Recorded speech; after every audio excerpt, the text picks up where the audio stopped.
ప్రభు ఒక వ్యక్తి దగ్గరకు వచ్చి ఆయన చెప్తున్నమాట, నీవు స్వస్థపడగోరుచున్నావా అని అడిగాడు. నీ దగ్గరకు వచ్చి దేవుడు ప్రత్యక్షమై అనారోగ్యంలో ఉన్నప్పుడు నువ్వు బాగుపడాలనుకుంటున్నావా అని అనగా నువ్వేమంటావు? ప్రభువా త్వరగా స్వస్థపరచు అంటావు. ఆ వ్యక్తి ఏమన్నాడో తెలుసా?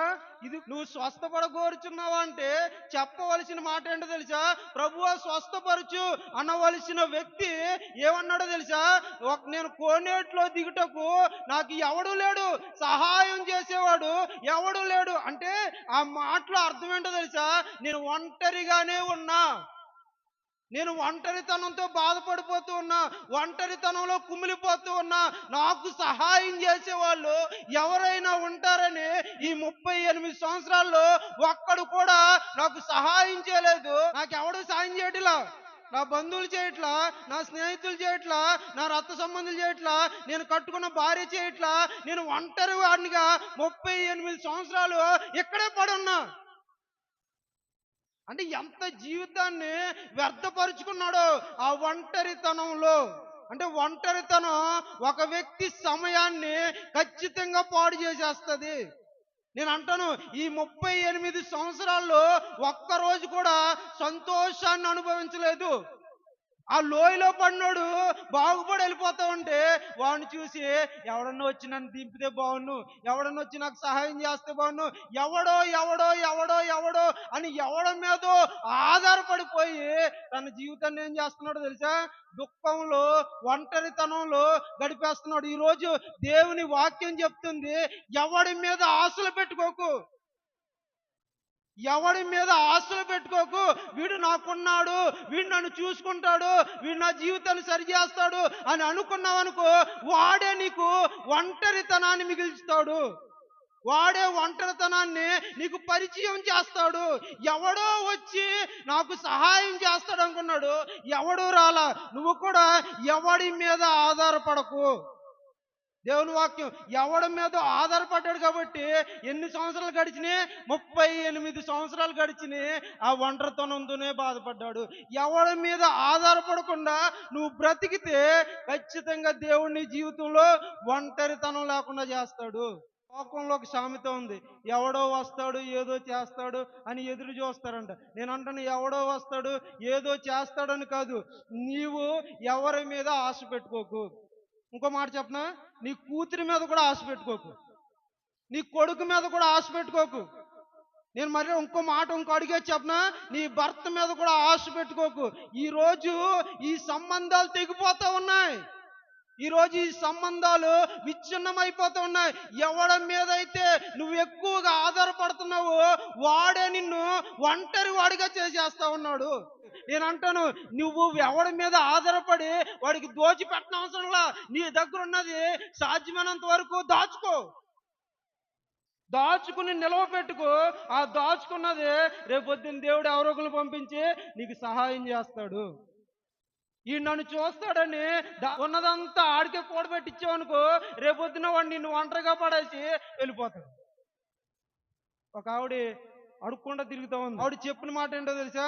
నా కొడుకు నన్ను చూస్తాడనండి, ఈ 3 ఎకరాలు ఎంతో ఉంటే అతని పేరు మీద రాశానండి, బ్యాంకులో 2-3 లక్షలు ఉంటే అతనికి ఇచ్చానండి, అవి రాసిన తర్వాత నన్ను రోడ్డు మీద వదిలేసి వెళ్ళిపోయాడండి అన్నాడు. ఈ భక్తి చేస్తున్న మనం చాలా మెలకుగా చేయాలి. ఆ వ్యక్తి ఏమన్నాడో తెలుసా? ఎవడైనా వస్తాడేమో, ఎవడైనా వచ్చి సహాయం చేస్తాడేమో అని ఆ ఎవడో మీద ఆధారపడి తన జీవితాన్ని 38 సంవత్సరాలు గడుపుకున్నాడు. నేను అంటాను, రోజుకొక అంగుళం జరుపుకుంటా వస్తే ఆ వ్యక్తి అందులో దూకితే ఆరోగ్యం వస్తుందా రాదా? రోజుకొక అంగుళం 38 సంవత్సరాల్లో ఒక 100 సార్లు దూకినా ఏదో క్షణం ఖచ్చితంగా బాగుపడతాడు. కానీ వీడి ఆశ ఏంటంటే ఎవరి మీదో పెట్టుకున్నాడు, వాడొచ్చి నన్ను బాగు చేస్తాడు, వాడొచ్చి నన్ను అందులోకి దింపుతాడని ఈ 38 సంవత్సరాలు కాలం వెలబుచ్చేసాడు. అయినా ప్రయోజనం లేదు. నేను అంటాను, మీకు ఓపుకున్నంత వరకు మీరు కష్టపడండి. మీకు ఓపుకున్నంత వరకు మీ పని చేసుకోండి. ఓపిక నశించిపోయినప్పుడు దేవుడు ఖచ్చితంగా ఏదో ఒక మార్గాన్ని చూపిస్తాడు. నయోమి నయోమి ఏం చేసిందంటే తనకు ఓపుకున్నంత వరకు కష్టపడింది.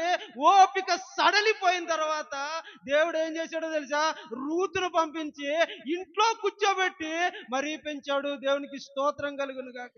దేవునికి స్తోత్రం కలుగును గాక. నీకు ఓపుకున్నంత వరకు ఎవరి మీద ఆధారపడకుండా నీ పని నువ్వు చేసుకుంటూ నీ జీవనాన్ని కొనసాగించు. దేవుడు నీ ఓపిక సడలిపోయినప్పుడు నీ కోడలను, నీ కూతురును, నీ బయట వాడినో ప్రేరేపించి నీకు యోగక్షేమాలు చూసేటట్లు చేస్తాడు. దేవునికి స్తోత్రం కలుగును గాక. మనం చేయంగా ఆధారపడిపోవాలి. ఆరోగ్యం ఉన్నా మంచం మీద పడుకుంటాం, అనారోగ్యం ఉన్నా మంచం మీద ఉంటాం, ఏ పనికి వెళ్ళం. ఆఖరికి గవర్నమెంట్ పనికి కూడా కదలరు.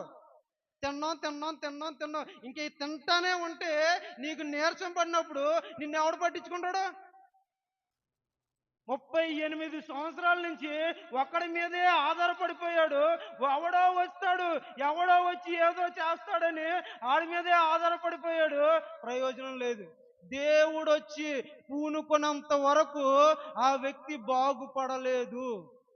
నేను అంటాను, యేసు ప్రభు వచ్చి నువ్వు స్వస్థపడ కోరుచున్నావా అని అన్నాడు. కానీ ఒకవేళ అనకపోతే ఆ పొరుపు మీద చచ్చిపోదుడు. నా మాటలు మీకు అర్థమవుతున్నాయా? 38 కాదు, ఇంకో 10 సంవత్సరాలు అదే పరుపు మీద ఉండి అక్కడే చచ్చిపోయేవాడు. ఆ పరుపు లేపడానికి వస్తారు నలుగురు. అర్థమైందా? ఆ చచ్చిపోయినోడిని ఆ బయట పడేయడానికి అప్పుడు వస్తారు నలుగురు. అప్పుడు దాకా ఎవరు? పరుపు ఎత్తడానికి నలుగురు వస్తారు. అప్పుడు వరకు నువ్వు చచ్చిపోయిన తర్వాత నీ గురించి నువ్వెంత చండాలమైన నీ గురించి బాగా మాట్లాడతావు. అర్థమైందా?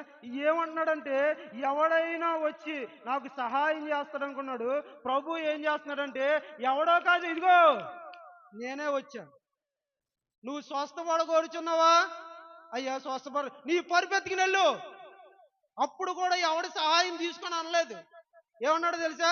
నువ్వు నీరసంగా ఉన్నావా, నువ్వు బలవంతంగా పరుపెత్తికి నెల్లు, నీకు ఆరోగ్యం వస్తుంది. నీవు నీ పని సక్రమంగా చేసుకుంటూ నీవు కొనసాగితే దేవుడు నీకు ఆరోగ్యాన్ని ఇస్తాడు. ఏమన్నా అర్థమైందా? నువ్వు వెళ్ళిపో, పరుపు వాళ్ళు పట్టుకొస్తారన్నారా? నీ పరుపు ఎత్తికి నెల్లు. నువ్వు ఏ పరుపు మీద అయితే పడుకున్నావో, ఏ ఒంటరితనంతో అయితే ఉన్నావో, ఆ ఒంటరితనానికి సాక్ష్యంగా ఉండే నీ పరుపెత్తికి నువ్వు బయలుదేరు. ఎవడైనా అడిగితే ఇదిగో ఈ పరుపు మీదే నేను 38 సంవత్సరాలు ఒంటరితనంతో బాధపడ్డాను, ఒక్కడు వచ్చాడు, యేసు ప్రభునే ఒక్కడు వచ్చాడు. ఈ 38 సంవత్సరాల ఈ ఒంటరితనాన్ని ఒక్క క్షణంలో పోగొట్టేశాడు. ఉందా నీ పరుపు అనే సాక్ష్యం? సంకలో పెట్టుకుని వెళ్ళాడు.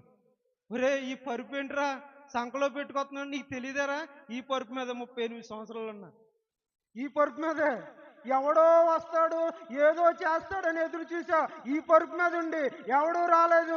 దేవుడు వచ్చి నన్ను బాగు చేశాడు. నేను అంటాను, మీ జీవితాలను ఉద్ధరించడానికి, మీ జీవితాలను బాగు చేయడానికి ఎవరు రారు.